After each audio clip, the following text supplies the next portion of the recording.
Mga kapuso, ido na sapwan patay kag may igos ang balas ng pusil sa Dumangas, Iloilo. Mga insidente sa pagpamatay sa mga ido sa probinsya ginatutukan na sa Iloilo Police Provincial Office. Si Zen Kilantang Sasa nakatuto.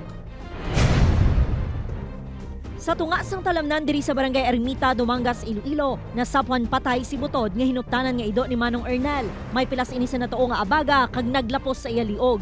Istorya sang tag-iya, nagaupod si Butod sa iya kada adlaw nga magkadto sa iya negosyo nga pantatan. Nakibot na lang ini kahapon sang ginpahibalo siya sang iya tinawo nga gintiro sang pusil si Butod. Ginatudlo nila nga halin ang lupok sang armas sa balay ni alias Salvador. Ang tawo ko di ang dire pantatan. Ti pagbalik ya kay minabatan sa piyak ng balay nga minaglupok nga lindang lupok sa piyak ng balay. Sa base ido mo to ido ya giti. Ti dirago rayat. Ido kadako sang balak. Napulo pa lang kabulan si Butod, gilayon sini nga gipablatter sa barangay kag kapulisan. Desidido ini nga magpasaka sa reklamo agud mahatagan sa hustisya ang iya hinuptanan. Why naman na ginatolerate mo, hindi gid na ya pwede kay may layi kita na mo. Mga bawal gid na yung pamatay sa mga ido.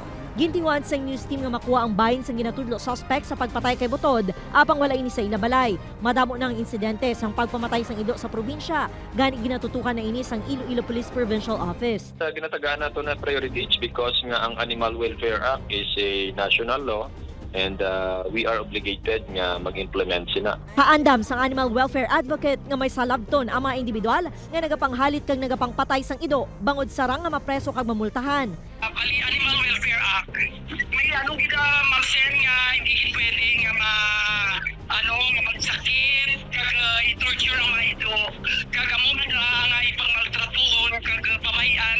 Upoy kay Cirilo Landuque, Zen Kilantang Sasa, One Western Visayas.